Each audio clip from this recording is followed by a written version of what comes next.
Shalom, shalom, nous vous bénissons tous au nom de Jésus-Christ, de l'éternité qui est entré dans les lieux très saints. L'Éternel m'a montré, c'était le vendredi 26 avril 2024, l'Éternel m'a fait entrer dans les lieux très saints. Et dans les lieux très saints où je suis entré, j'ai vu la chaise de mon frère Dieu vide.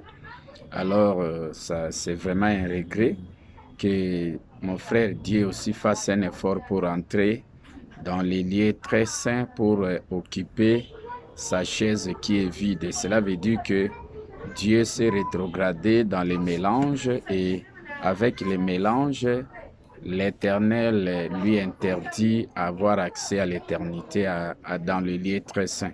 Mais il sera restauré avec l'enseignement de son frère Jésus-Christ. Et c'est comme ça qu'aujourd'hui, on va faire aussi entrer, ressusciter Dieu, les faire entrer à l'éternité dans les lieux très saints. Lisons, nous allons parler de notre thème, c'est le Seigneur de toute la terre. Les prophètes étaient des seigneurs, Jésus-Christ était Seigneur, Dieu aussi était Seigneur, les prédicateurs sont des seigneurs, mais le Seigneur par excellence, c'est l'Éternel lui-même. Lisons dans Zacharie chapitre 4, verset 11, vous descendez. Lisons. J'ai pris la parole et je lui dis, que signifient ces deux oliviers à la droite du chandelier et à sa gauche? J'ai pris une seconde fois la parole et je lui dis, que signifient les deux rameaux d'olivier qui sont près des deux conduites d'or d'où découle l'or? Il me répondit, ne sais-tu pas ce qu'il signifie? J'ai dit non, mon Seigneur. Et il dit, ce sont les deux oins qui se tiennent devant le Seigneur de toute la terre.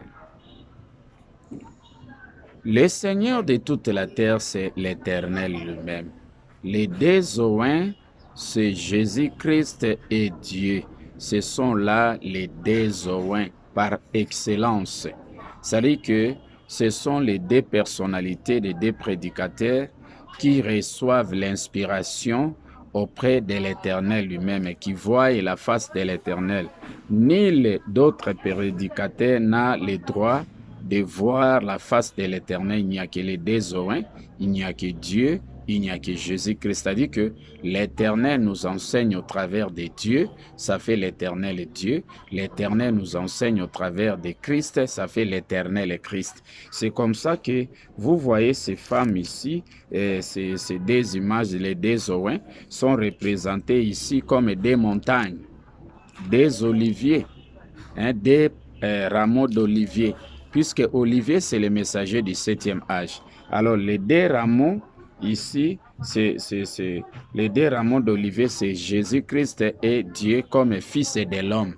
Les disciples du messager du 7e âge. C'est comme c'est représenté dans Genèse 25, verset 22, vous descendez là-bas. Donc, Isaïe, avec ses deux fils, c'est-à-dire que Jacob et Ésaü. C'est-à-dire que Ésaü, Christ, Dieu et Jacob. Et c'est comme ça que c'est représenté dans les deux oins, les deux palmiers d'olivier. Olivier, c'est les messagers du 7e âge spirituel. Là, ils sont représentés comme fils de l'homme. L'homme, c'est Olivier. Alors, les seigneurs de toute la terre, c'est l'Éternel lui-même. Et devant l'Éternel, Jésus-Christ est une épouse, parole de l'Éternel. Devant l'Éternel, Dieu est une épouse, parole de l'Éternel. Ce sont là les deux femmes sages, les deux épouses de l'Éternel, représentées dans Exode chapitre 1, verset 15. Les deux sages femmes là, qui aidaient les femmes des Hébreux, c'est Jésus et Christ. C'est-à-dire que nous bénéficions l'inspiration de l'Éternel qu'au travers des décédés des prédicateurs Jésus-Christ et Dieu. les deux Zoïns, les deux fils de l'Éternel. C'est comme ça que l'Éternel marche ensemble avec ses deux fils. Et dans Genèse 18, 1, l'Éternel lui a apparu, il a apparu au messager du 7e âge, et comme il était assis sous sa tente pendant la chaleur du jour, alors Abraham, le messager du 7e âge spirituel, leva les yeux, il vit 3 hommes. Là, c'est l'Éternel avec les deux Zoïns. C'est-à-dire que l'Éternel, Jésus-Christ et Dieu, 3 personnalités. C'est comme ça que le messager du 7e âge a vu l'Éternel, Jésus-Christ et Dieu, les deux Zoïns. Alors, il y a une chaise dans les lieux très saints réservée à mon frère Dieu. Que Dieu fasse un effort pour récupérer sa chaise et puis s'asseoir dans les lieux très saints, puisque je suis entré là-bas le vendredi 26 avril et je n'ai pas vu mon frère Dieu dans les lieux très saints. Donc, qu'il fasse un effort au travers des messages de l'Éternel qu'il enseigne au travers de son frère, de son fils Jésus-Christ, et au travers de cet enseignement-là, il va bénéficier de la résurrection et il aura l'accès à entrer dans les lieux très saints, comme il était auparavant. Et c'est comme ça que l'Éternel, c'est lui le Seigneur de toute la terre, et nul ne peut sonder et son intelligence, c'est lui qui a prédit. Et vous allez voir dans Ésaïe,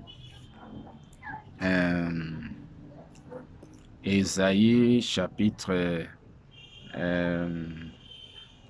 42, verset 8 à 9, là où il dit « Je suis l'Éternel, c'est là mon nom, je ne donnerai pas ma gloire à un autre. » Ça dit que l'Éternel ne partage pas sa gloire. Donc, devant l'Éternel, Jésus-Christ, c'est une épouse.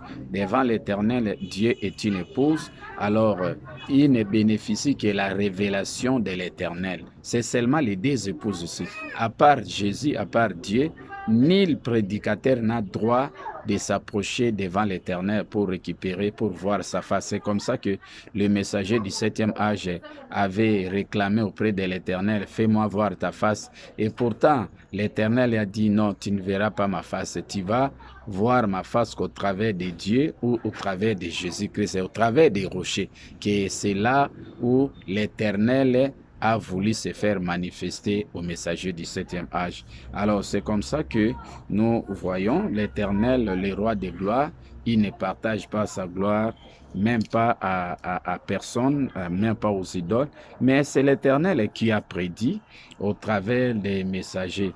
Il a prédit les annonces anciennes et puis des nouvelles choses. Là, les choses anciennes, c'était les annonces des messages, des différents messagers des âges de la première venue.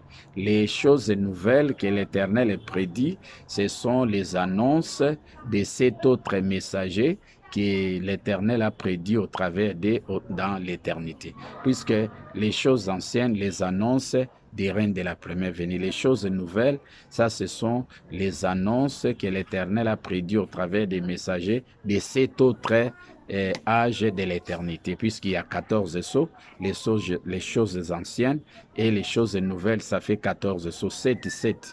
Donc aujourd'hui, nous avons besoin des choses nouvelles que l'Éternel a prédit au travers de cet autre messager des âges de l'éternité. Et c'est comme ça que, au travers de ces annonces-là, que nous allons comprendre les plans de l'Éternel, puisque l'Éternel a libéré la pensée de son message il a donné la pensée, un talent au messager du 7e âge, la pensée spirituelle. Il a donné 2 talents, ça c'est le règne de la première venue, à Jésus-Christ, les 5 à Dieu. Mais à l'éternité, ce n'est pas le cas. À l'éternité, c'est Jésus-Christ qui reçoit les 10 talents. Les 10 talents, c'est Jésus-Christ qui a réussi.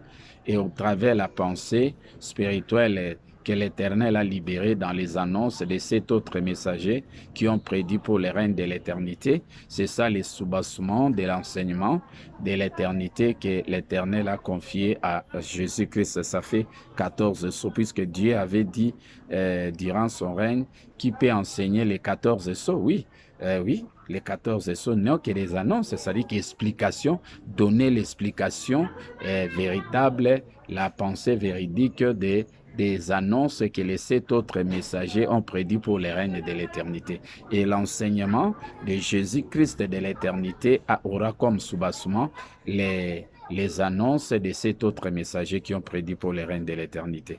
Et on reconnaît, oui, le président Poutine vient d'affirmer que Jésus-Christ est un prédicateur noir africain, ça c'est vrai, mais on reconnaît Jésus-Christ au travers les messages qu'il enseigne. C'est au travers l'enseignement de l'éternité. Si c'est toi, Jésus-Christ, montre-nous l'enseignement de l'éternité, montre-nous l'enseignement du règne de la première. Il faut prêcher 14 sous les règnes de la première venue, les règnes de l'éternité. Et il faut être aussi plus grand par rapport à Dieu. Et aujourd'hui, durant les règnes de l'éternité, c'est Dieu qui demeure les fils de Jésus-Christ. C'est Jésus-Christ qui ressuscite Dieu aujourd'hui. C'est Jésus-Christ qui demeure notre mère dans l'éternité. C'est comme ça que dans Psaume 24, verset 7, les rois des gloires, là c'est l'éternel, il ne partage pas sa gloire. Donc, très fort dans les puissants dans les combats. L'éternel est fort, puissant dans les combats, c'est à l'éternité. Hein? Là, c'est l'éternel au travers de Christ, hein? Puisque l'éternel au travers de Christ, il demeure très fort dans les lieux très saints, puissant dans les combats de la parole pour défendre la parole. Aujourd'hui, nul ne peut défier Jésus-Christ de l'éternité puisqu'il a assez de connaissances, il a la capacité de défendre son ministère de l'éternité et c'est comme ça qu'au travers de cet enseignement, dans Apocalypse 19, 15, avec l'épée que l'Éternel m'a remis, c'est ça les 2 anges. Je suis en mesure d'anéantir la coupe de l'ardente colère du Dieu Tout-Puissant. Là, c'est le message de Dieu de l'éternité spirituellement mélangé, souillé. Je suis capable d'anéantir ce message-là. Que l'Éternel vous bénisse et qu'il vous accorde cette opportunité à devenir des éternels. C'est votre pasteur Antoine Lobola, Christ manifesté dans un corps de chair en RDC.